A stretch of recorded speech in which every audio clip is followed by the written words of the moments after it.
Jika kamu benar-benar beriman kepada Allah dan hari kemudian, yang demikian itu lebih utama bagimu dan lebih baik akibatnya. Pertanyaan, bagaimana maksud arti kalimat ini? Dan apabila tidak mau kembali kepada Allah dan Rasul, berarti tidak beriman. Bagaimanakah definisinya tidak beriman itu, Ustaz, dalam ayat ini? Jadi ya, kalau kamu orang beriman kepada Allah dan Rasulnya, maka disuruh taat, atiullah wa atiur Rasul. Mentaati Allah, mentaati Rasulullah. Namanya taat kepada Allah itu gimana toh? Gimana taat pada Allah itu? Ya, melaksanakan apa yang jadi perintahnya dan menjauhi apa yang dilarangnya. Ya dah? Maka kalau kamu orang yang beriman kepada Allah, harus apa yang diperintahkan Allah dilaksanakan. Apa yang dilarang Allah ditinggalkan. Demikian pula kalau kamu iman kepada Rasulullah. Nah, maka dari itu, untuk mengetahui, untuk bisa melaksanakan perintah Allah, untuk bisa menjauhi larangan Allah, harus mengetahui perintah Allah itu yang mana, larangan Allah itu yang mana. Kalau perintahnya pun tidak tahu, bagaimana untuk melaksanakan? Yang dilarang Allah pun tidak tahu, bagaimana untuk menghindari? Sedang perintah Allah dan larangan Allah itu di mana? Di dalam Al-Quran. Maka orang yang tidak paham akan Al-Quran tidak mungkin bisa taat kepada Allah. Ya, walaupun kamu hafal Quran, orang bisa mau hafal sekalipun, tapi nggak ngerti isinya, nggak bisa kamu taat pada Allah. Ya, nggak bisa. Juga taat pada Rasulullah. Ya, taat pada Rasulullah itu kalau tidak mengerti apa yang perlu ditaati, apa yang perlu dijauhi dari Rasulullah itu apa, dia tidak paham.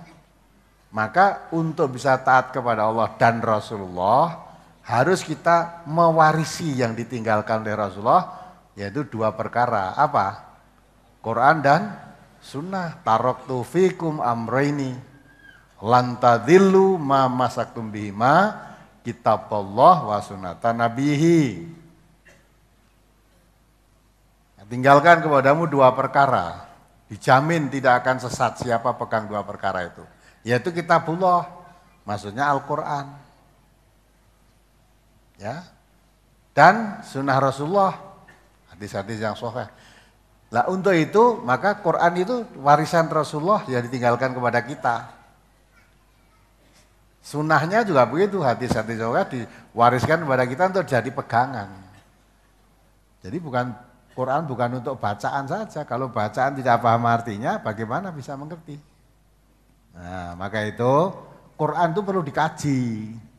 Maka dibaca surat Shad ayat 29. Ingat lagi itu, pentingnya ngaji itu begitu. Jadi ojo ngaji mung maca. Walaupun banyak khatam Quran, ya, mungkin sebulan, apalagi bulan Ramadan, 3 kali khatam, 4 kali khatam, tapi nggak paham. Tidak ada perubahan apa-apa. Lanjut baca ayatnya. Quran surat Shad, surat ke-38 ayat 29. Kitabun anzalnahu ilaika mubarakul liyadabbaru ayatihi waliyatadzakkara ulul albab. Ini adalah sebuah kitab yang kami turunkan kepadamu penuh dengan berkah supaya mereka memperhatikan ayat-ayatnya dan supaya mendapat pelajaran orang-orang yang mempunyai pikiran. Nah, itu kan, orang yang punya pikiran. Quran ini diturunkan oleh Allah penuh berkah. Untuk apa? Bukan untuk bacaan. Lihat dabaru ayatihi. Untuk ditadaburi. Jadi tadabur itu artinya mempelajari, memperhatikan dengan sungguh-sungguh. Mempelajari dengan sungguh-sungguh tiap-tiap ayatnya. Untuk apa? Waliyatadzakkara ulul albab. Nah, orang yang punya akal pikiran yang sehat dengan mempelajari ayat-ayat Al-Quran itu dapat pelajaran. Dengan belajar Al-Quran, oh dapat pelajaran, oh ini perintah Allah, oh ini larangan Allah. Itu pelajaran. Dapat pelajaran. Nah, karena itulah Allah juga perintahkan wa anna hadza sirati mustaqiman fattabi'uhu. Ini Al-Quran ini jalanku yang lurus. Fattabi'uhu. Ikuti dia. Setiap hari kita selalu mohon ihdinas siratal mustaqim. Ya Allah, tunjukkanlah kami ke jalan yang lurus. Allah sudah mengatakan, ini Quran ini jalanku yang lurus. Tiap hari ihdinas siratal mustaqim. Ya Allah, tunjukkanlah jalan yang lurus. Tapi kalau diajak ngaji Quran, enggak mau. Lalu jalan yang lurus apa? Sedang Allah mengatakan, iki Quran ini jalanku yang lurus. Fattabi'uhu, ikuti dia. Wala tattabi'u subulah fatafarraqu bikum an sabilih.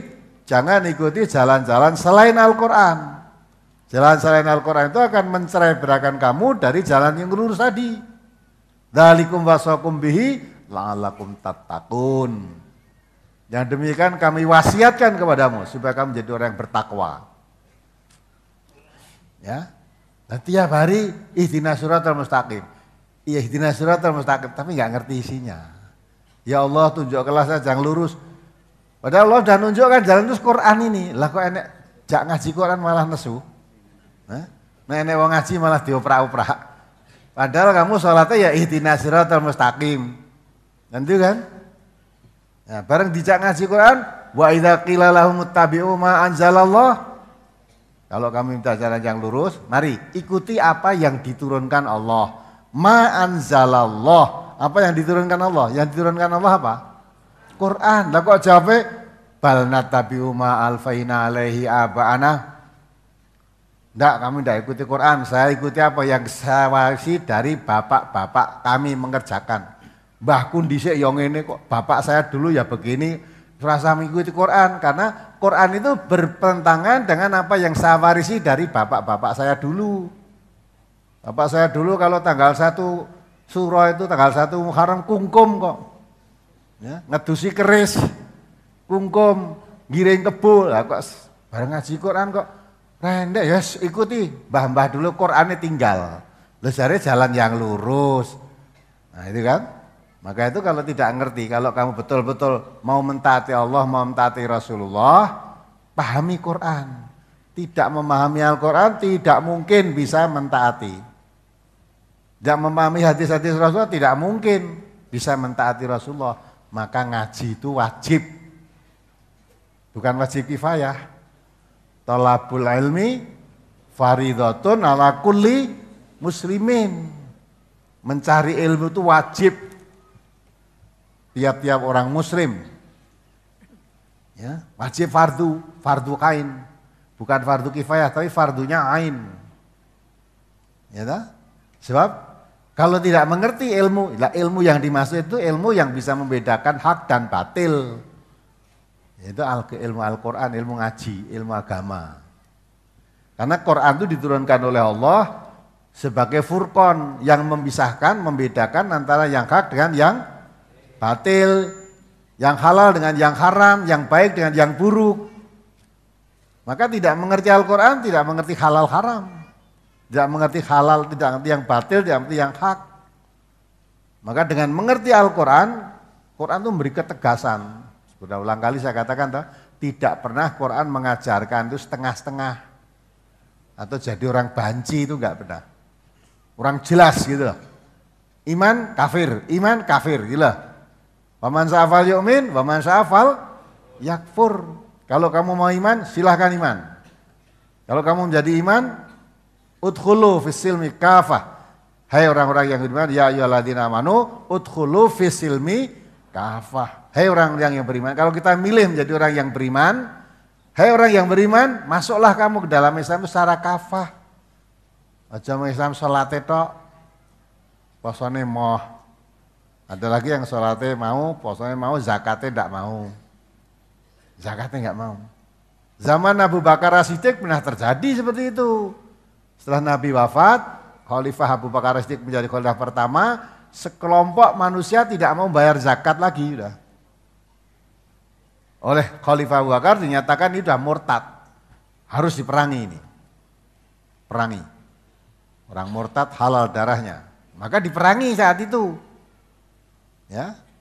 Orang Islam kok tidak mau zakat, perangi udah. Berarti ini sudah memisahkan antara Islam, antara apa?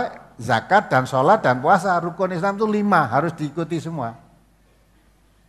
Nah, nek zaman Abu Bakar tidak mau bayar zakat. Itu murtad. Kalau zaman kita sekarang ini walaupun tidak sholat masih Islam.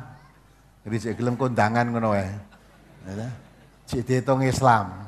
Ning kowe sholat ora gelem kondangan. Nah, itu malah dikucilkan. Ya enggak? Nah, saya dengar silaturahim tadi dari Kedunggalar tadi. Dari Bapak Kedunggalar tadi. Nah itu. Ternyata dulu mantan kaum, mimpin yasinan, mimpin tahlilan, mimpin macam-macam. Lah kok terus mandeki sing ngakon sapa? Nah, nanti kayak MTA-ne kena. Padahal MTA enggak pernah. Kamu yang mau tahlilan silakan tahlilan, mau yasinan silakan yasinan, mau kendurian silakan kendurian. Di MTA enggak pernah melarang. Engko nek kamu tuh meninggal kono kok sing kena MTA-ne. Padahal MTA enggak pernah melarang, itu enggak pernah. Kuasa apa kita melarang? Ya. Islam juga enggak pernah melarang. Allah jelaskan al-haqqu mir rabbikum. Faman syaa'a falyu'min wa man syaa'a falyakfur. Kebenaran itu dari Allah. Kamu mau mengimani kebenaran itu, silakan jadi orang yang beriman. Tapi kalau kamu sudah menyatakan diri saya beriman, ya ayyuhalladzina amanu udkhulu fis silmi. Kalau kamu nyatakan jadi orang Islam, jadi orang yang beriman, masuk Islam secara keseluruhan, jangan pilih-pilih. Kalau tidak mau Islam, famasya falyakfur, kafirlah kamu. Jadi kita menjadi orang Islam itu boleh, jadi orang kafir ya boleh. Allah memberi kebebasan kita. Jadi orang kafir boleh. Di ayat lain Allah katakan, qul aminu bihi aw la tu'minu. Katakan Muhammad, kamu beriman atau kamu tidak beriman. Nah. Ya kan? Tidak ada Islam menjelaskan manusia setengah-setengah milih ini milih itu, enggak.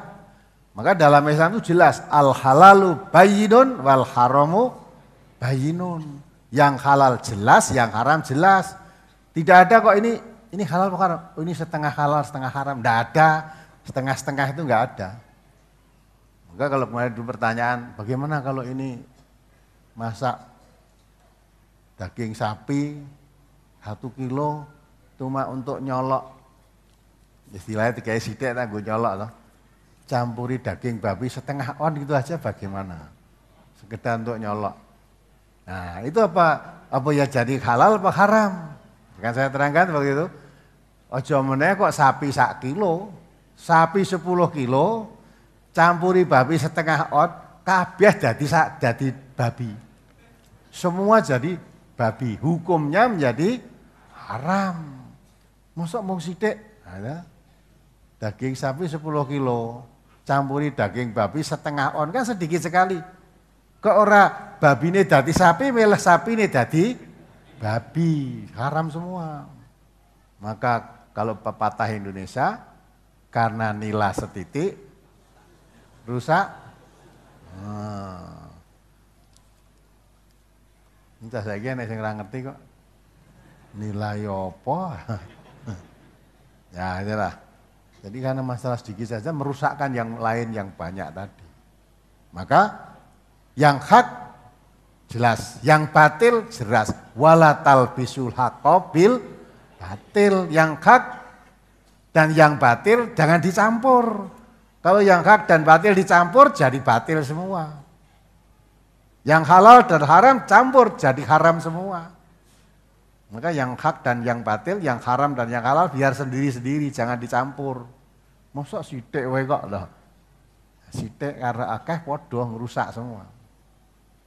Maka untuk itu taatlah pada Allah, taatlah pada Rasulullah. Untuk taat itu, untuk taat pada Allah harus memahami Al-Qur'an. Perintah Allah, larangan Allah.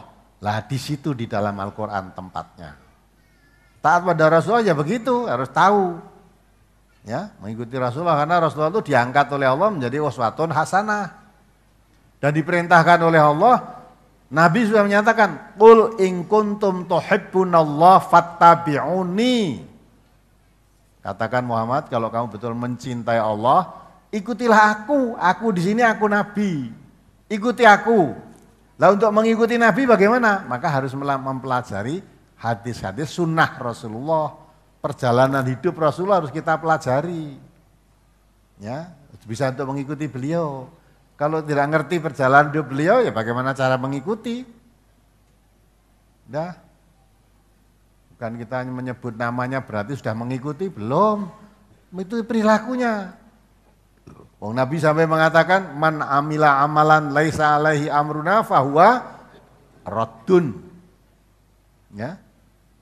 Siapa yang melakukan suatu amal perbuatan, atau ibadah ya, terutama ibadah itu memang ibadah. Laisa alaihi amruna, yang tidak aku perintahkan fahuwa raddun, ditolak, tidak diterima oleh Allah. Jangan harapkan pahala, ditolak. Ditolak itu berarti tidak diterima. Kalau tidak diterima gitu aja, ya istiwas kesel gitu ya. Ada hukum lain. Di samping tidak diterima, itu dikatakan syarul umur, sejelek-jelek urusan.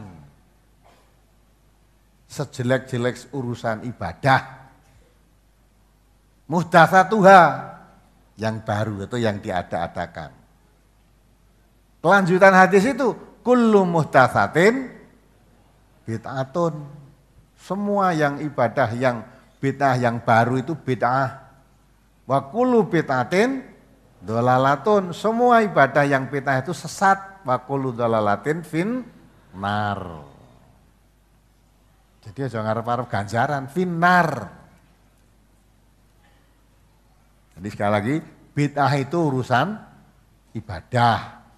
Kalau urusan dunia malah suruh mengembangkan. Nabi sendiri mengatakan antum alamu bi umuridun yakum. Urusan-urusan dunia kamu lebih tahu. Urusan ibadah jangan membuat sendiri. Ikuti aku. Urusan dunia bebas kamu. Kembangkan.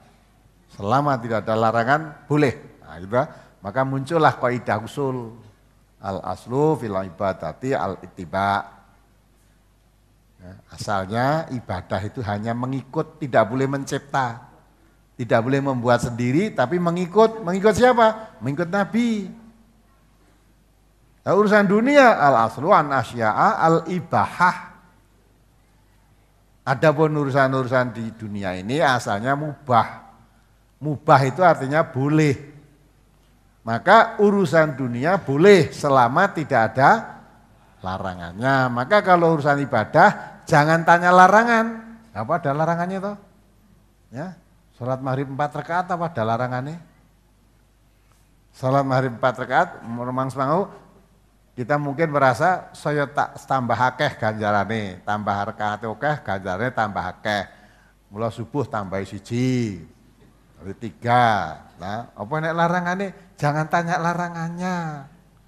Ibadah itu tanya tuntunan. Nabi tidak pernah menjalankan sholat subuh lebih atau kurang dari 2 rakaat. Ya, karena sholat asar boleh dikosor, subuh dikosor. Ya. Nah, sholat asar dikosor tinggal 2. Lah kalau subuh dikosor 1. Kenapa enggak boleh? Bukan jangan karena enggak boleh, tidak ada tuntunannya. Ya, tak? Maka kalau ibadah tanya tuntunan. Kalau urusan-urusan duniawiyah jangan tanya tuntunannya. Apa nek tuntunannya Nabi numpak Honda? Apa nek tuntunannya Nabi numpak Suzuki? Enggak ada. Nabi itu naiknya unta, kuda, birol lah gitu lah. Nek Suzuki Honda kuwi aja tekan tuntunane. Lah nek ono bid'ah. Itu ya bid'ah, tapi bid'ah yang urusan-urusan dunia memang disuruh malah kembangkan. Nah, maka selama tidak ada larangannya boleh. Jangan terus dicampur aduk. Apa bid'ah, apa bid'ah, mangan nganggo sendok ya bid'ah. Ya. Jadi saya tegaskan sekali, urusan bid'ah itu urusan ibadah. Kalau urusan dunia, bebas, mubah bukan bid'ah, tapi mubah. Walaupun itu mubah bisa menjadi haram. Jadi urusan dunia mubah bisa jadi haram. Ya. Maka itu urusan dunia selama tidak ada larangan boleh dikerjakan. Kalau itu ada larangan kok dikerjakan, tidak jadi haram kan?